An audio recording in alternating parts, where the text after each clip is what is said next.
How many of you believe that life is beautiful?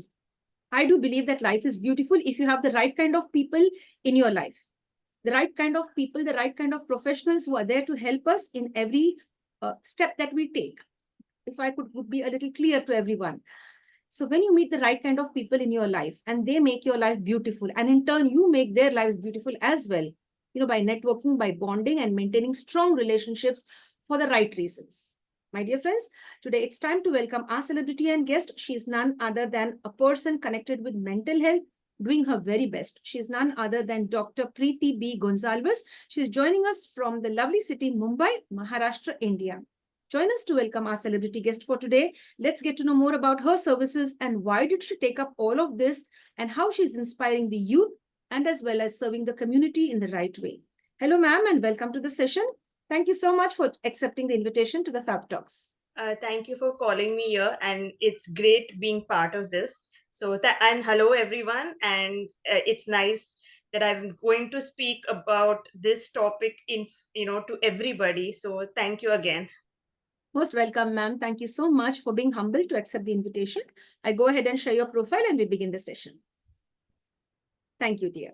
So friends, as you know, we always celebrate the journey of our celebrities and guests on the International Fab Talks. The start will be the sharing of their profile, and I go ahead and share the profile of our celebrity today. She is none other than Dr. Pritika B Gonsalves. As I earlier mentioned, she is connected to the field of mental health and as well as something very unique and special. She is a leading expert in the field of neurodiversity. Many of you out there would not be understanding this term called as neurodiversity or the neurodivergent community. So let's get to know more about it. She's very dedicated to understanding and supporting individuals across the spectrum. Now, what is the spectrum? Many of you wouldn't be aware of it. There are a few of you who know what is the spectrum we are talking about. We will have it all explained while the process goes on this interview session with our celebrity guest, none other than Dr. Pritika. She has over 9 years of experience as an international member of the American Psychological Association. Dr. Gonsalves has made significant contribution in the field of mental health and of course connecting with the lives of people and transforming them for the better. She deals with children and adults as well. Her area of expertise include neurodiverse conditions, autism, ADHD, and sensory processing disorders, controlling temper tantrums, parenting problems, academic challenges, peer pressure, anxiety, stress, low self-esteem and low confidence. She focuses on teenage relationships as well, problems faced by working professionals, etc. She follows the best approaches that are required as of on date. There are a few to mention now. Types of various play methods, or you say play therapy to be very precise, play therapy. Another one is mindfulness-based cognitive therapy, the cognitive behavioral therapy, dialectical behavior therapy, etc. Dr. Gonsalves has a proven track record of positively impacting the lives of the individuals, not only of the youngsters, middle-aged, of the youth. It's for everyone of all ages. She's been able to do that right up to the senior citizens. That's really nice. From young children to senior citizens. She has conducted several workshops on parenting, working professionals, and classroom management as well, providing valuable guidance to parents and teachers alike. So we only can't train the parents or only can't train the teachers or maybe counsel them or coach them in the right way. It's a holistic approach. If you want the transformation of one individual, all of us should take part in that. And that's what she focuses on. As an EAP global psychologist and a member of the International American Psychological Association, she is very much focused and giving her time and energy to transform lives. Let me put it a little more precise. She's a member of the International Association of Applied Psychology as well. Dr. Gonsalves brings a global perspective to her work. Her commitment to understanding and supporting neurodiverse individuals is very evident in her dedication to tailoring interventions to meet the unique needs of each client.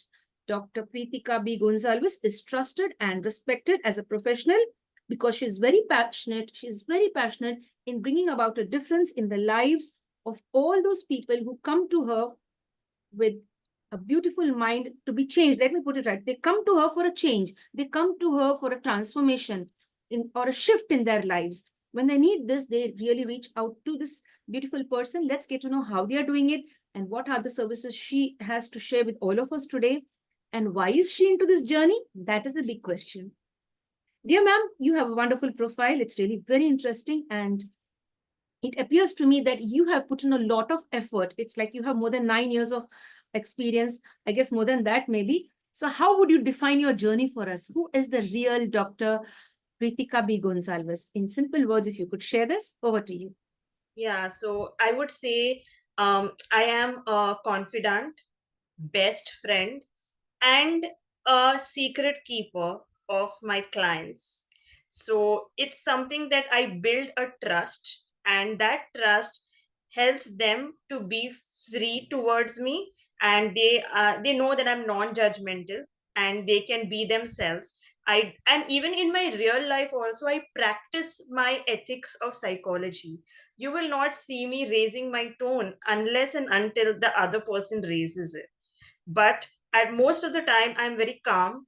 And even if a person is screaming and shouting, you would feel that why is Dr. Pratika not saying a thing? But I feel it's better to be calm in that situation than overreact. We just need to respond. Maybe that person is going through some crisis, that's why he or she is shouting and screaming. So we need to understand. So I'm very empathetic. To make it in short, I'm very empathetic, I'm a good listener, and I am there for people who need me.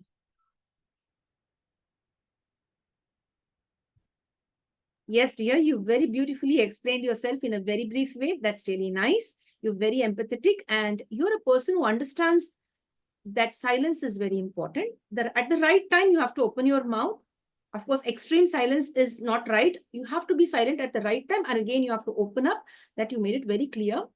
And as you've shared with us, the other person may be facing a crisis. So hence, we have to be a little more empathetic and wait for the right time to respond instead of reacting. That's really nice. I really like the way you put that. Now, all your friends and unknown people who would view this video one day, they would all want to know, why did you choose this field? There must have been something behind all of this. And why did you choose to take up psychology? Why were you into the field of connecting with the neurodivergent community? Over to you, dear. Yeah, so growing up in the 90s, I'm a millennial. So growing up in the 90s, there was very rare about psychologist. Everybody spoke about the medical field, and somewhere I wanted to get into medical field and be there for people.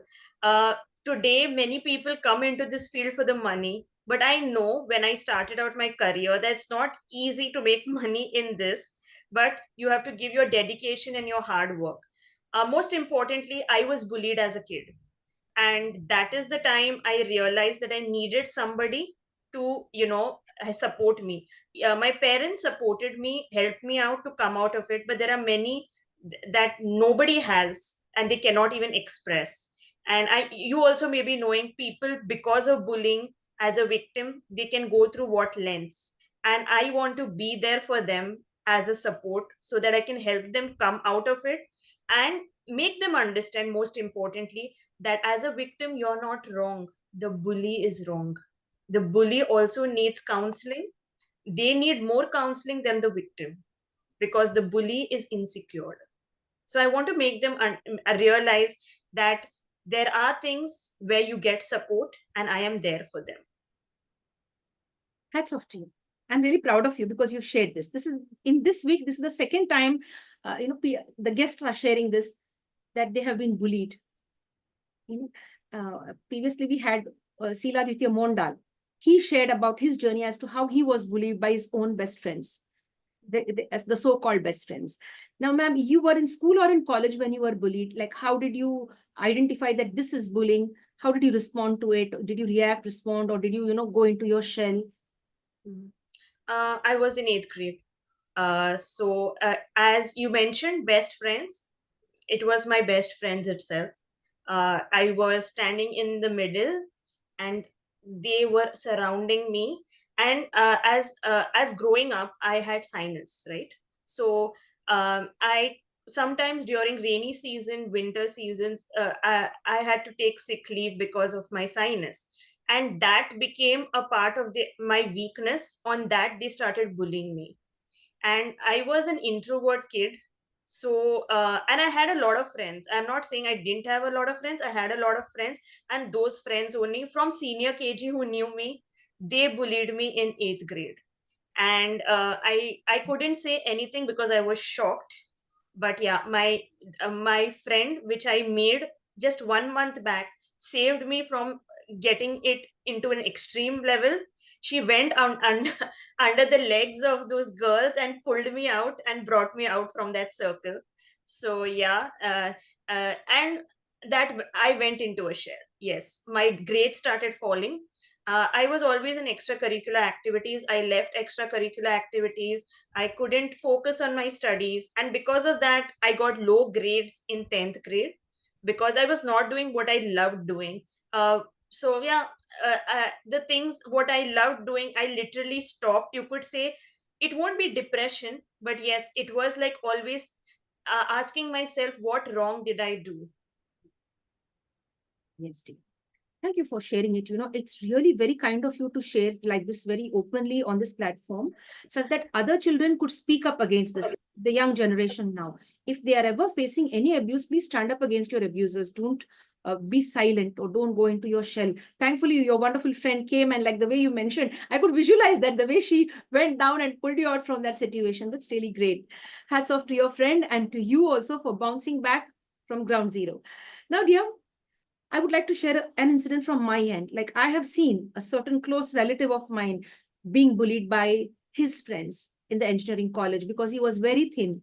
He was going through certain family problems with his parents, and he was not able to concentrate on his physique. Like, he was mostly worried about what would be the end result of his parents' quarrel. And so he started losing weight. And that was a lot of pressure. His friends, the so-called best friends, ridiculed him about his physique, and the child went into depression. For 6 months we never knew what was wrong with the child. That's what the parents were saying. And so then when we got to know about it and then identified it as depression, this is how it could scar you for life. So that's very nice of you for speaking up. And now today you are a psychologist. You're standing up and doing all these things of creating awareness, connecting with parents, with teachers, and with the neurodivergent community as well. That's wonderful, ma'am. Now we'd like to know your journey as to being connected to the neurodivergent community, and how are you serving them? Are they coming out and expressing themselves in the open? Are they confiding in you that, yes, I am, or my child is facing certain issues like this, or they come under a spectrum? Yeah. Over to you, Dee. I would say in India, it's very difficult for the parents to accept that their child is neurodivergent. And I started my career in the school. My first job was in the school as a psychologist.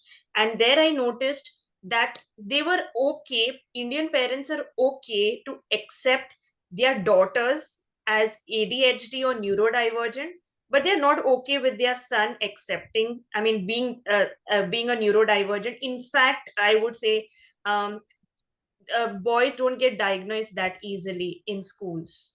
Girls do, because girl, as Indian culture, girl has to be cool, calm, she has to be a nice person, and then suddenly you're hyper focused, or hyperactive. The teachers put the label that she's lazy and all those things, so that diagnosis happen faster compared to boys. Boys are known to be mischievous, boys are known to be hyperactive, so that's normal. They don't try to even detect it, and teachers don't even find that's neurodivergent or coming into ADHD or LD or anything like that. So yes, parents are okay to accept that their girls have that problem, but they want it to go away. But ADHD is something, or even any part of neurodivergent, that is going to be there in part of your life. Need to know how to manage it. That is important. But they feel like they can take some tablets or take some medicines and you get all right. That is not a solution. They need to understand this. There's still a lot of awareness needs to be there. That's what I feel. We are still in baby steps in India. Very true. I agree on that. I think they have to take faster steps and focus on mental health than the other things that are going around. The most important thing in the family, in an individual's life, or in the family, or in the community, is the mental health of the child, or the mental health of the individuals all around us, including us. Ma'am, when you connect with parents, when you connect with teachers, what is the response when they attend your workshops or they attend your sessions or webinars, etc.? How do they respond to you? Are they very positive, very vocal about it, or they are still laid back, traditional, and regressive in their thoughts, or very progressive in accepting the fact that yes, change is required now, and this is really a truth that we are facing in our life. It's a fact that this is happening with our children or with us. Over to you.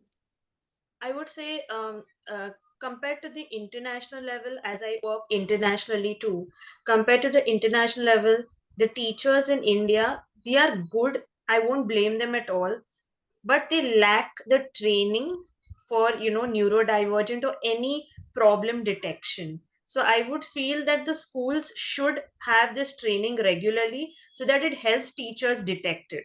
And once teachers detect, I know they're very cooperative. As I said, my first job was in the school, and they were very cooperative. They would refer students and all that. But parents, when they come to know that they went to a psychologist, that time becomes a problem. They come and say, how can you go to send my child to the psychologist without my permission? So Oh, that, is it? yeah.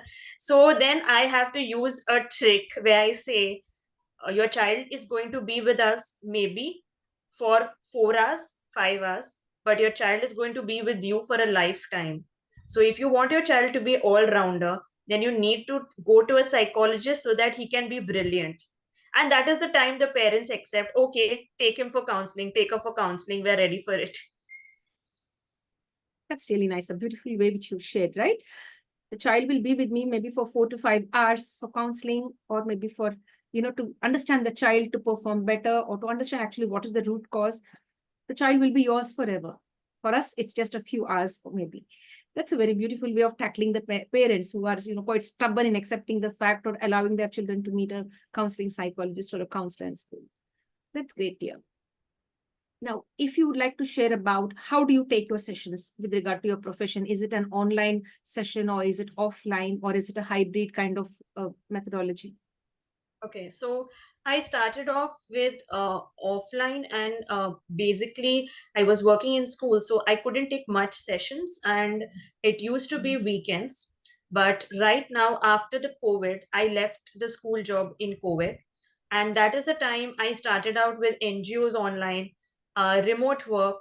I also have a startup called Mind Basket India, where we have workshops, we have counseling sessions.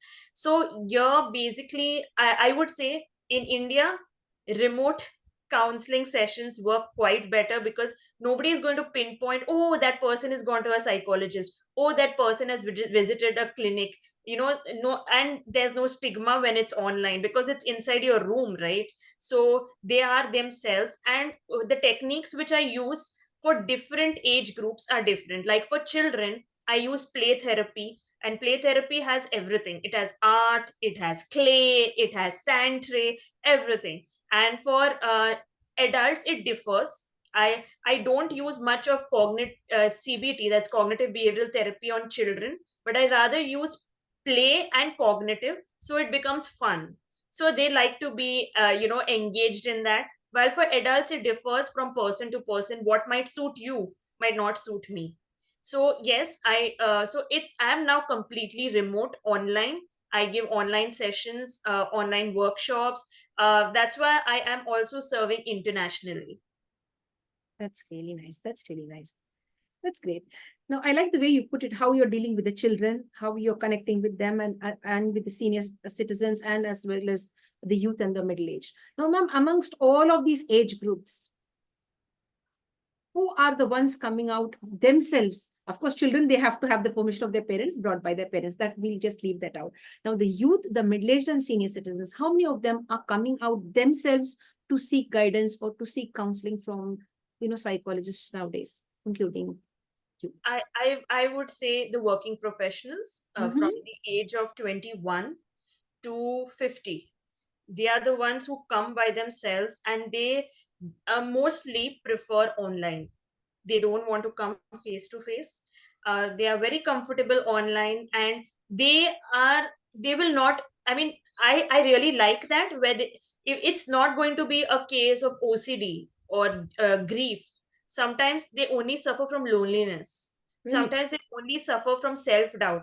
For that reason, also they come for therapy. And most importantly, now I've seen many people come to know how to love yourself. that is very true. I really began to love myself, and the day I started to love myself and understand that I matter, that is the day nobody can stop you. Nobody can play the fool with you. Am I right? Yes, yes, I really accept that, because even the moment I was aware that I am important and I began that self-love, I had this, I should do it for others. Others are important. I always put others first. But the day I knew that I should include myself also in that, put myself also in that first only. So then that correct. was a, wow moment when I realized that. I hope all of you realize that you are also important, especially the mothers and the parents. It could be the fathers or it could be anybody. If you feel doing always for others gives you happiness, you're wrong. You should do something for yourself as well, equally love others and at the same time love yourself. I really love this, the way you shared that. Over to you, dear, and sorry for interrupting. Over to you. It's okay. And one more category which I would say is mothers. They come to me. They want to know how to do things differently so that they can give a healthy environment to their Mm-hmm. children, especially working parents, working mothers, working fathers also. So that's a really great thing, because there are times where people say, I know it all, I am the parent, I know it all. But yes, you know it all, but they come to learn even more better skills. That's what is the very nice part of it. So yes, I feel nowadays working parents are also taking that initiative. Yes, dear. Thank you, ma'am. Thank you for sharing that. That's really nice. Thank you very much. So, as in when you were in college, like what did you observe around? Were women, I mean, or the young girls, interested in marriage, or were they interested in a career? Because you see, they come from different family backgrounds. Some of them are very happy to get married and go. Some of them, they want to have a career first. So, when you were in your college days, what kind of a situation you faced when you were in your friend circle? Okay. So my friend circle was, you could say, very studious. I had, like, we were a group of 5 to 6 people. So we were very studious. But yes, during my exam, like the bachelor's exam, there was a lot of holidays. And from different colleges, students come, right? So, like, maybe say on Monday, we had an exam, and the next exam was on Saturday.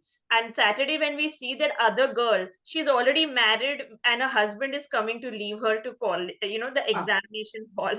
So that was there. It was my time. I mean, growing up that time and being in the college that time, it was girls should get married early. But as I went into masters and all that stuff, um, I I am very ambitious. I am unmarried. So the point over here is not because I'm ambitious, I'm unmarried. It's that I want to settle down in my career, then think about marriage. I want to be I want a stable career. I want to have that thing that, okay, now this is this part of my life I can handle. Let me go to the next. So yes, there were, I could say, out of 100%, I could say that there was 60% who were more about finishing their bachelor's and getting married. And right now the things have changed, but still society hasn't. Society keeps on asking when you are going to get married. yes, dear. That's very true. Thank you for sharing your journey as well with us. As a woman, have you faced any untoward incident? Because we all women, and now it's not only women, irrespective of gender, we all do face some form of abuse when we are in a public transport system. Mostly it is the women, to be very honest, or it could be the third gender. Now, have you faced anything like that? And if yes, how did you deal with that situation, being a psychologist and being like aware of what could be the intention behind this, on why the person is behaving like this? Have you faced or have you seen something like this? Yes, dear. I would say I haven't faced it, because my mom is very strict, and whether it is my friends or people from class, they know my mom is strict. And if they come to know that they even touched me or said anything, they're just gone. My mom is that strict. But yes, I have seen people getting into those problems, brushing their hands towards their breast, on public transport, or, trying to touch them wrong in a wrong way, or, saying certain words, especially, and then it becomes traumatizing. People don't want to face that situation. They want to avoid maybe that public transport, or don't want to come or face that person in college. So, but yes, I was the one who was a protector, I guess, because I was the college representative. So Wow. I was the one who was a protector who would save. So yeah, that was something which I could use. Yes, if you say that people wanted to, there was a time where, as a class, even as a class representative, college representative, I was having duties. I was having that, the assignments need to be submitted. And the students told me, let's do it late because we have not completed it. But someone went and told that, we want to submit it today, and she blamed me for it, that, Pritika said that it has to be submitted today, and like Mhm. that whole class got against me. And I'm not going to take that. I know I am right. I never went to the professor and said it. So I told the whole class, nobody is going to leave unless and until you owe up and stop lying. I want to know who that person is. So, other class people knew, okay, now this one is not the one. Otherwise, she would not stand up for herself and do all these things. So, everybody was quiet. I said, you all stay far, it's fine, but I want to know the truth. If I don't find it through your mouths, I'm going to ask the professor who said it. I won't take the blame on myself. So suddenly, I mean, the time was passing, the college hours were getting over, and they were getting anxious. And those girls stood up and said, it was us. We went and told that Pritika said to submit. So I said, you could have come to me. Whatever your problem was, you could come to me. You could have cleared it. You don't like me, fine. I mean, I am not ice cream, right? That you have to like me. So it's fine if you don't like me. Whatever your problem is, you could clear out. And I wouldn't say anything. You could have submitted to me, right? And I would have accepted it. Everybody saw that. They saw a different me because I usually don't speak much. Even in college, I was like to the point, work, and that's it. But that day, the full class had a good impression on me. They trusted me more, and they said, and they stood up one by one. I didn't have to say much. One by one, everybody stood up and said, you tried, you girls tried to, impact a girl's character. That was wrong. And it was great. Instead of Pritika getting scared, she fought for herself, even though it was just one person. And imagine, I was one against 120 people. Wow. Oh my God. Mhm. So yeah, I mean, that was a bit difficult. I was anxious inside, but I was like, no, I'm not going to take wrong things against me. If I'm wrong, I'm going to accept, but it's not wrong. I will not bow my head to anybody. And they apologized, but then that's the thing, you already hurted me. I kept a distance. So yes, this was an incident which left a mark on me, and I learned something, that I need to stand up. Even if 120 people are wrong and I am right, I am going to stand up for myself. And even though those people who were harassed, like, brushing their hands purposely, I would tell those girls, by escaping, things won't get solved. Confront, make noise, let the people know. If you don't make noise, nobody will know about it. Yeah, so this is what I learned as a teen, and I still do it. Excellent. Make noise. Don't be silent. I really love this. This is really nice. It's a great message, a takeaway for everyone, including me. If something is not right or somebody is not treating you in the right way, you have to open your mouth and let it out. Don't be stuck up. Don't keep it to yourself and suffer. Make noise and shame your abusers. only then you can succeed, and you can stop the abusers from attacking or taking advantage of other victims, harassing other victims. You just have to open your mouth, and it should stop with you, not continue to the next person. That's really nice, ma'am. Thank you very much for sharing that, Dr. Pritika. Now, when you have this tag to your name, Dr. Pritika, how does it feel? How do you feel? It feels good because, as I said, I wanted to go into the medical field, but because of my low marks in 10th grade, I couldn't do. And actually, psychology, I knew that there's something called psychology, but at that point of time, there was, when growing up or being in 10th grade, was mass media, like advertisements and all these things. They were really something which I wanted to do, and I like creativity. But then, as I started studying in 11th grade, I learned that psychology is something really, really different. And I can fulfill my dream of being a doctor by doing my PhD. So I said, like, okay, this is something I want to do. And I saw the pros and cons. It's not that I saw only the glamour part. uh, Very frankly saying, we might look glamorous, but the job is not glamorous. Okay, so it's that you do a lot of studying, case studies, and then you go to the client. And then after the client is done, also we do a lot of writing. And after that, we also think about our client, that which things will work out. So it's a lot of hard work. It's not like how it shows in films, that you just go to a therapist talk and that's done. No, we work a lot. We need to complete a lot of writing. So yes, doctor, as I said, uh, I was very excited when it became that I am a doctor, but I saw people's mindset changing. People who really said, who told in 10th grade that getting such low marks, where will Pritika go in life? I changed their words. Wow. Today, they tell their children, learn from Pritika. Pritika was a topper, you also have to be a topper. So you could imagine a girl who got very less marks in 10th grade was a graduate topper of a college. I Wow. topped also in 12th grade. I was in top 3, and in final year I topped the college. And it was after 20 years a psychology student topped the college. So I was the one. Wow.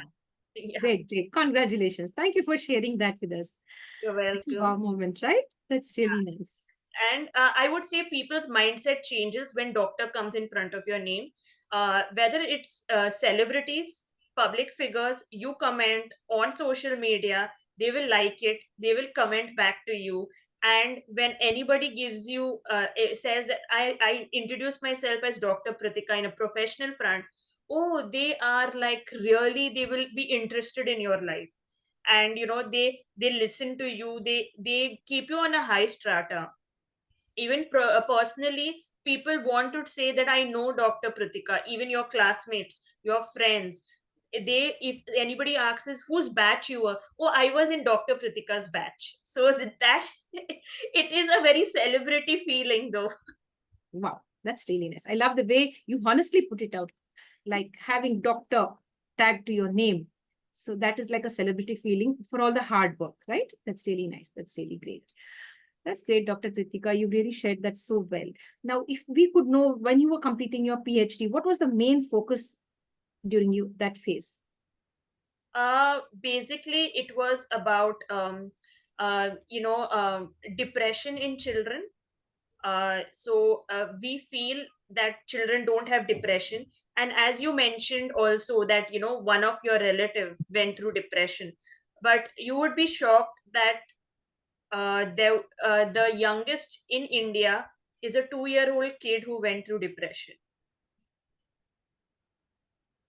And this is not only, I would say, depression comes, there are neurodiversity children having depressions, neurodiverse adults having depression. Because of the stigma they go through, the labels which are attached to them, they go through depression. So depression is a big thing, but still people don't know about it. We are the #1 country with mental health problems, but we still are ignorant about it. So yes, and you might ask how a 2-year-old got depression, because we start out school very early in India nowadays.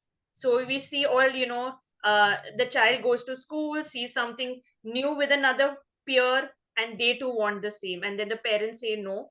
And then the child thinks, why am I not getting? And that becomes like, oh, I am not wanted. My parents don't love me. And that becomes a part of concern. Yes, dear. Thank you for sharing all of that. Thank you for sharing that. We'd like to know now your thoughts on freedom. How would you define freedom? Uh, Freedom for me would be, as a woman, it would be financially independent. Uh, Come what may, it's something that you need to do. Career oriented. If you have a family, but at the same time, I have seen girls giving their salary, what they earn, to their husband, and then they ask their husband for the money. But I would say that's your money, save it. You don't have to ask somebody for money when you are earning.